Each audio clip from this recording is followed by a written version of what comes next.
방광염 때문에 고생하셨던 분들, 병원 가면 소변 검사하고 항생제 주고 좀 괜찮아지나 싶으면 몇 주 지나서 또 재발하고, 스트레스 받으면 재발, 배란기쯤에 재발, 감기처럼 자주 오는 거죠. 실제로 방광염의 약 70에서 80%는 대장균이 맞기는 한데 나머지 20-30%는 다른 균입니다. 몸이 아직 준비도 안 돼 있는데 아무리 좋은 약 써봐야 흡수도 안 되고 반응도 떨어질 수 있습니다. 그래서 이런 경우 한의학은 이렇게 접근합니다.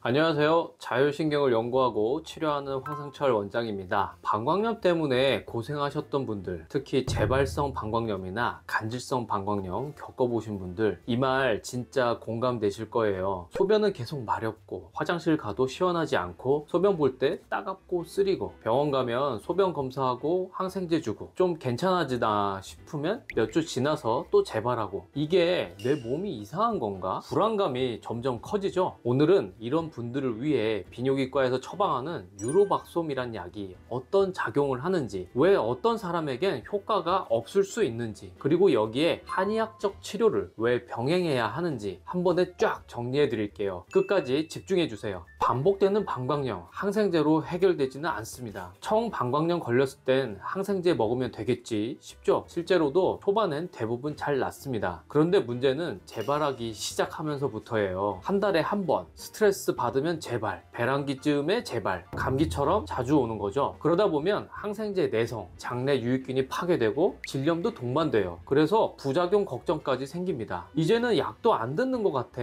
몸이 망가지는 느낌이에요. 이런 말씀 진료실에서 진짜 자주 듣습니다. 그래서 항생제에 지치신 분들에게 요즘 비뇨기과에서 많이 권하는 약이 유로박솜이에요. 이게 뭐냐면 먹는 백신이에요. 유로박솜은 대장균을 죽여서 그 단백질 조각만 모아서 캡슐로 만든 약인데요, 우리 몸에 들어가면 면역 시스템이 이 균이 들어오면 공격해야지 하고 훈련되도록 유도해요. 그래서 재발을 줄이는 방식입니다. 그런데 백신이면 한두 번 맞으면 끝나는 거 아닌가요? 왜 유로박솜은 3개월, 6개월이나 먹어야 하죠? 주사로 맞는 백신은 한 번에 강하게 면역 반응을 일으키는데 유로박솜은 입으로 먹는 약이라서 반응이 약해요. 그래서 지속적이고 반복적으로 먹어야 조금씩 면역이 기억하게 됩니다. 자, 여기서 중요한 부분이 있어요. 유로박솜이 효과를 보려면 그 원인이 되는 균이 대장균일 때만 그래요. 그런데 방광염이 다 대장균만으로 생기지는 않습니다. 실제로 방광염의 약 70에서 80%는 대장균이 맞기는 한데 나머지 20-30%는 다른 균입니다. 예를 들면 장구균, 녹농균, 마이코플라즈마, 이런 균들이 있습니다. 이런 경우에는 유로박솜을 아무리 먹어도 직접적인 면역 반응을 일으킬 수 없어요. 그래서 이거 먹었는데 왜 또 재발하지? 라는 얘기가 나오는 겁니다. 그래서 병원에서 루틴하게 유로박솜을 많이 처방하지만 원인균이 대장균이 아니라면 직접적으로 해결하기는 어려운 게 사실입니다. 그럼 이렇게 자꾸 재발하는 환자들, 한의학에서는 어떻게 치료할까요? 예를 들어 볼게요. 어떤 분들은요, 아랫배가 항상 차고 잘 뭉쳐요. 손발도 차고 소변도 자주 마렵고요, 배뇨시 불편한 감각도 오래 남습니다. 이런 분들은요, 단순히 감염 때문이 아니라 하복부 순환이 잘 안 되고 자율신경이 긴장된 상태로 계속 항진되어 있는 경우가 많아요. 그런데 생각해 보세요. 이런 몸 상태에 있는 사람에게 평소에 몸이 따뜻하고 순환이 잘 되는 사람들한테 쓸 수 있는 약을 그대로 준다? 즉 체질과 상관없이 그냥 똑같은 약 말입니다. 효과가 있을까요? 몸이 아직 준비도 안 돼 있는데 아무리 좋은 약 써봐야 흡수도 안 되고 반응도 떨어질 수 있습니다. 얼어붙은 땅에 씨를 뿌리면 잘 안 자라듯 먼저 따뜻하게 데우고 순환을 살려주는 게 우선입니다. 그래서 이런 경우 한의학은 이렇게 접근합니다. 한약은 하복부를 따뜻하게 데워주는 약재들로 혈액순환을 개선해줘요. 보통 따뜻한 성질의 온보제 계열이나 팔미지황탕 등을 사용하죠. 또 침치료는 방광과 관련된 경혈인 중극, 관원, 삼은교 같은 자리를 통해서 긴장을 풀고 신경을 안정시켜 주는데 도움을 줍니다. 그리고 효과가 있는 치료 중에 하나가 바로 뜸 뜸 치료입니다. 복부에 직접 뜸을 뜨면 그 부위 혈관이 확장되면서 면역세포가 활성화되고 자율신경도 진정돼요. 실제로 환자분들 중에 복부 뜸을 하고 계신 분들이 있는데요. 이런 이야기를 하십니다. 배가 따뜻해지니까 화장실을 덜 가요. 밤에 깨는 것도 좀 줄었어요. 약도 훨씬 잘 듣는 것 같아요. 이게 바로 몸의 조건을 먼저 맞춰준 후에 약을 써야 효과가 크다는 한의학적 치료 철학입니다. 물론 유로박솜은 조건이 맞는다면 좋은 약입니다. 특히 대장균성 방광염에는 재발을 줄이는데 도움이 됩니다. 하지만 몸이 냉하고 뭉치고 신경이 예민한 타입이라면 그보다 먼저 몸을 받쳐줄 수 있는 치료, 기반을 만들어주는 치료가 꼭 필요합니다. 그게 바로 한의학 치료가 필요한 이유예요. 결국 우리가 원하는 건 다시는 재발하지 않게 하는 몸. 그래서 약만으로는 안 되고 내 몸이 약을 잘 받아들이는 상태가 되는 것. 그걸 함께 만들어야 진짜 완치에 가까워집니다. 이 내용을 꼭 기억하셔서 내 몸에 맞는 치료가 무엇일지 꼭 생각해 보시길 바랍니다. 궁금하신 점 댓글로 남겨주시고요. 영상이 도움되셨다면 좋아요와 구독, 그리고 필요한 분께 공유도 부탁드릴게요. 감사합니다.